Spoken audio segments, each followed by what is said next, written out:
Mhm. Bon. On peut croire ce qu'on veut, hein, évidemment. Alors après, en l'absence d'éléments tangibles du moindre élément de preuve, bah, il faut raisonner par déduction, encore une fois, hein, qui paye, donc à qui ça profite, à qui profite le crime et tout ce qui s'ensuit. Donc voilà, enfin, sur le, comment dire,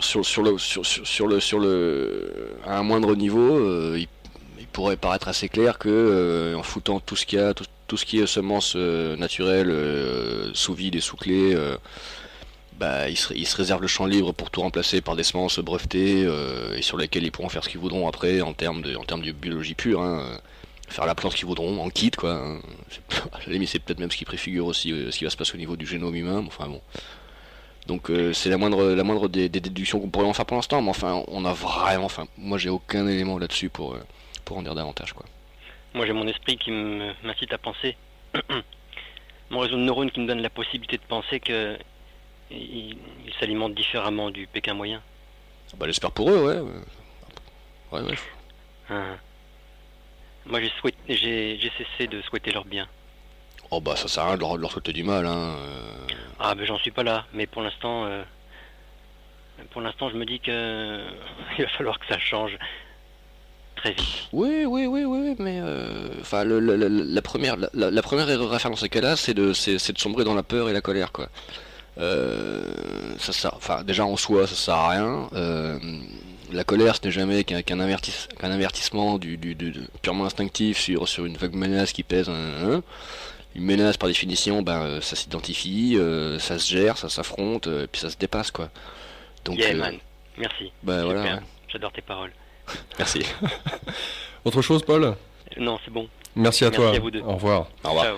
08 92 23 95 20. Profitez-en parce que c'est pas tous les jours qu'on a l'occasion de parler du Codex Alimentarius si vous avez des questions, donc Alexandre se fera un plaisir de pouvoir y répondre. Alors ce qui interpelle finalement avec ce codex, c'est que depuis 1962, il a été petit à petit mis en place. Il a donné des normes alimentaires. Plus de 300, ouais. Ouais, sur aussi bien l'emballage, la logistique pour acheminer les différents aliments, leur composition, on n'en sort pas vraiment. Et ça, petit à petit, c'est intéressant de voir que depuis 1962, on est en 2010, petit à petit, ils ont tout leur temps. Hein, on sent pas vraiment de pression de leur part, quoi. S'il y a une opposition éventuelle, ils font un peu marche arrière, mais... Mais oui, la pression, si pression il y a, est très diffuse et à la limite au niveau du Pékin moyen comme vous et moi, elle est imperceptible. Un mec comme Guyot qui a eu affaire à du lobbyiste pur et dur dans les couloirs d'un ministère à une époque, lui il a eu affaire à ça de manière un peu plus tangible.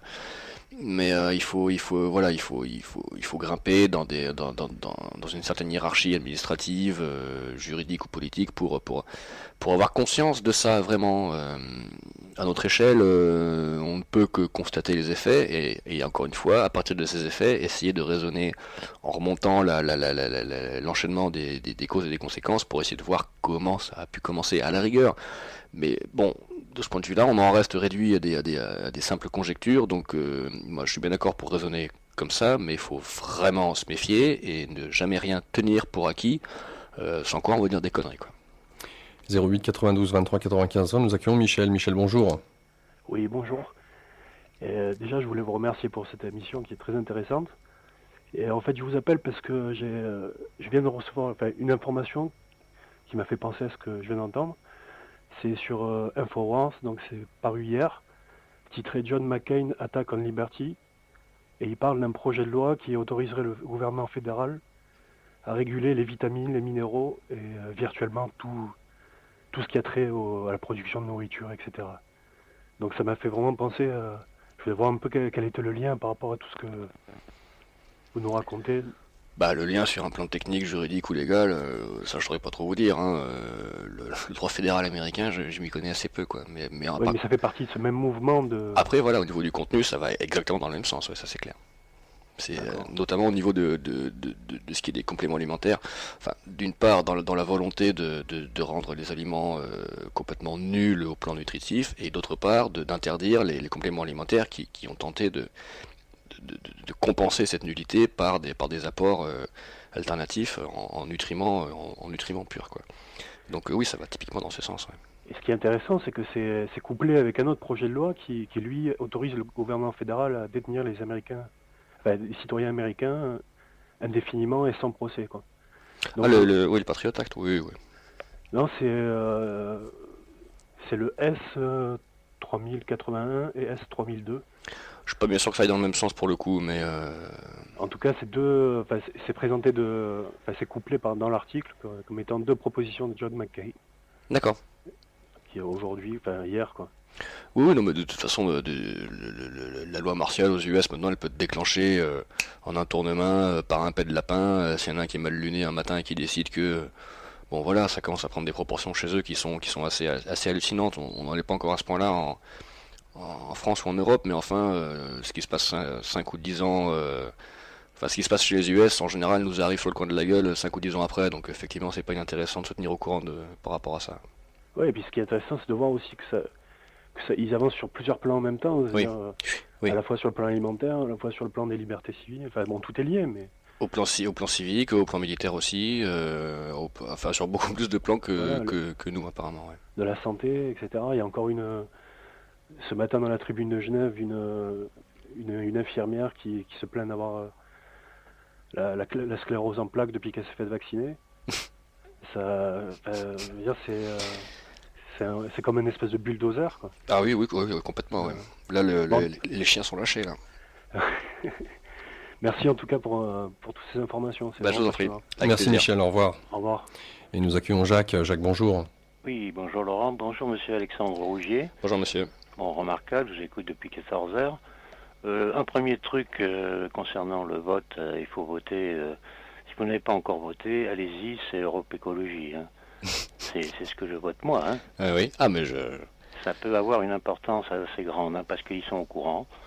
Hein, il y a José Bové dedans, déjà. Bon, ça c'est mon petit truc de propagande électorale, mais il faut voter. Si vous votez pas, c'est les autres qui vont décider pour vous. Ah mais j'ai pas dit que je votais, j'ai pas dit que je votais pas. Enfin... Non, j'ai dit, j'adresse aux... Ah d'accord. Aux auditeurs. Ouais. Bon, deuxièmement, là, j'ai eu le dernier Nexus, là, dès sa parution. C'est le numéro 67, hein. Mars-avril... non, c'est... Enfin, bref. Donc, j'avais lu votre article, je vais le relire maintenant que j'entends votre voix. Oui. Et puis, donc, il faut le lire. Merci. Troisième point. Oui.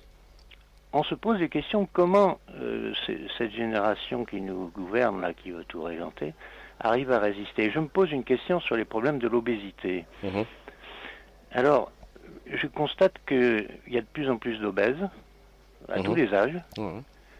et je crois que c'est une idée que je me fais, que les pesticides, etc., enfin tous ces produits machins, ont tendance à s'accumuler dans les graisses. Et le nombre de liposuctions qu'il peut y avoir, vous n'imaginez pas, hein, les poignets, les bourrelets et tous ces trucs-là. Mhm. Et ce qui en sort, je ne sais pas comment ça s'appelle, mais c'est l'horreur. Hein. Ouais, oui, oui, non. Comment détruit-on ce genre de produit? Mais enfin, vraiment, c'est des instituts spécialisés avec des super ventilations. Hein. Oui, ça on n'en sait rien pour le coup. Enfin, Enfin, je ne sais pas, mais je sais qu'il y a beaucoup de gens que je vois me changer de volume régulièrement enfin, et qui résistent à des styles de vie, mais absolument dingues. ouais, c'est assez glauque, ouais. C'est assez... Et je pense que ça, c'est un problème qui n'est pas souvent soulevé. L'obésité, si on en parle un petit peu quand même, mais par Non, contre, personne mais n'a le rien fait fait. de l'absorption, qu'il y a des gens, même des personnes très âgées, là, qui résistent parce que il y a une espèce de tampon qui se fait dans ces fameuses graisses, cette cellulite et tout ça, quoi. Mhm. D'accord, Donc je tenais à signaler ça, d'accord. et puis voilà, Merci Jacques. c'est tout. Merci beaucoup, merci, je vous remercie. Au revoir. Au revoir monsieur. Et nous accueillons Simon. Simon, bonjour. Bonjour Laurent, bonjour Alexandre. Merci beaucoup pour cette émission super intéressante sur le Codex Alimentarius. Je voulais préciser un petit point que moi j'avais recherché aussi sur Internet la documentation disponible. Le docteur Rima Leibo qui nous faisait un petit historique du Codex Alimentarius, une vidéo déjà sortie il y a un petit moment, qui nous rappelait que c'était, alors j'ai plus tous les détails en tête, c'était au procès de Nuremberg, un ancien criminel qui avait sorti cette idée-là en disant oh j'ai trouvé la nourriture, c'est la nourriture qu'il faut contrôler. Je ne sais pas si vous avez eu vent de cet épisode. Qu'est-ce que vous en pensez de ce que disait Rima Leibo? Pas grand-chose. L'épisode auquel elle fait référence, il a déjà été évoqué par Frédéric Morin ou Morel, je sais plus, le rédacteur chef de la revue Morpheus. Morpheus, tout à fait, oui. Donc l'article dans lequel il raconte un peu ça est disponible gratos sur son site, le site de la revue, morpheus.fr. Je le signale vite fait comme référence dans mon papier, mais je ne me suis pas appuyé dessus parce que lui, il remonte jusqu'à carrément la fin du 19e siècle et les grands débuts de la carrière de la dynastie Rockefeller dans l'industrie chimique pétrolière et les accointances très vite qui se nouent avec l'industrie chimique pharmaceutique. Et donc on fait évidemment le petit détour obligé par le Troisième Reich, et puis avec ensuite les grands groupes de la pharmaceutique allemande, Bayer, Hoechst, BASF et compagnie, dont les membres ont été particulièrement ménagés, paraît-il, lors du procès de Nuremberg, et puis qui se sont retrouvés après à pantoufler dans les mêmes boîtes de chimie dans lesquelles ils bossaient avant-guerre, enfin bon. Tout à fait, c'était Bayer, je crois, il y avait... Hoechst. Je crois que c'était eux. Et vous parlez d'Alex Jones, vite fait, je vais vous faire une petite référence, parce que j'ai vu l'émission de... comment ça s'appelait, Jesse Ventura, qui fait Conspiracy Theory. Et justement, Rima Leibo est invité à venir et nous rappelle un petit peu, donc ceux qui veulent voir, il y a une traduction en fait qui est disponible sur Dailymotion, c'est assez sympathique. D'accord. Est-ce que je peux passer une dernière petite info? Allez-y. Ouais. Alors, je ne sais pas si vous en avez souvent parlé à la radio. Il y a eu, justement, vous parliez de Chantal Joanneau, à propos de la Commission nationale du débat public sur les nanotechnologies. Ouais. Ouais. Alors, c'est marrant parce que toutes ces réunions-là ont été, en fait, démolies par des manifestants quasiment. Ils ont fait des manifestations avec multiples banderoles et des cris sur le présentateur, évidemment en protestation par rapport au programme de puissage RFID. Et voilà, il y a tout un fil à suivre. Il y a même eu des réunions qui se sont déroulées sous surveillance policière. On a eu ensuite des visioconférences à 20 mètres dans la même salle. Enfin, c'était assez grotesque. Et il y a Chantal Joanneau, justement, qui à l'Assemblée a tenté de mettre pression sur ces manifestants et de dire qu'il faut continuer le débat, même s'il n'a pas eu lieu. Bah ouais, histoire de se dédouaner vite fait, quoi. Ouais, voilà. Tout en sachant que ça ne sert à rien. Ouais. Tout à fait. Voilà, je vous remercie beaucoup pour être passé à l'antenne. Merci Simon. Et au merci revoir. pour votre travail. Bon courage. Salut. Dernière chose, alors puisque à t'entendre, c'est une déduction que j'en fais, la politique, ça sert à rien. Toutes les différents organismes qui, entre guillemets, se battent pour essayer d'un point de vue légal, législatif, essayer de faire revisiter les lois que Bruxelles peut, par exemple, voter. Qu'est-ce qui serait, je dirais peut-être idéal de ton point de vue, par rapport à justement ce bulldozer qui avance par des lois législatives, où finalement, de tout à chacun en tant que citoyen, on n'a pas notre mot à dire, et il est extrêmement difficile, et il y a besoin de beaucoup d'argent lorsqu'on veut essayer de changer les choses. L'idéal, ça veut rien dire. Il y a trop de paramètres qui nous échappent, qui m'échappent, mais de mon point de vue, ce qui me paraîtrait le plus sympa à tenter, c'est ce que font déjà beaucoup de mecs sans en parler, c'est d'occuper le terrain, quoi. Mais le terrain à la campagne, pas à la ville, quoi.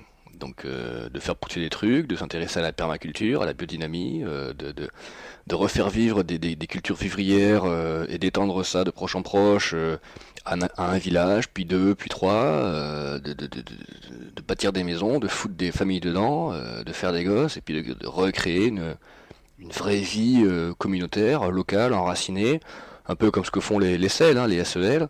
Ça fait déjà un moment que ça existe.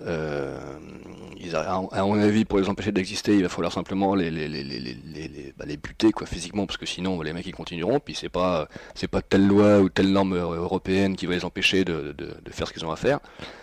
Donc c'est tout, voilà, faut y aller, c'est tout. Faut quitter les villes, faut abandonner ce mode de vie à la con qui pathogène à un point, la folie, quoi.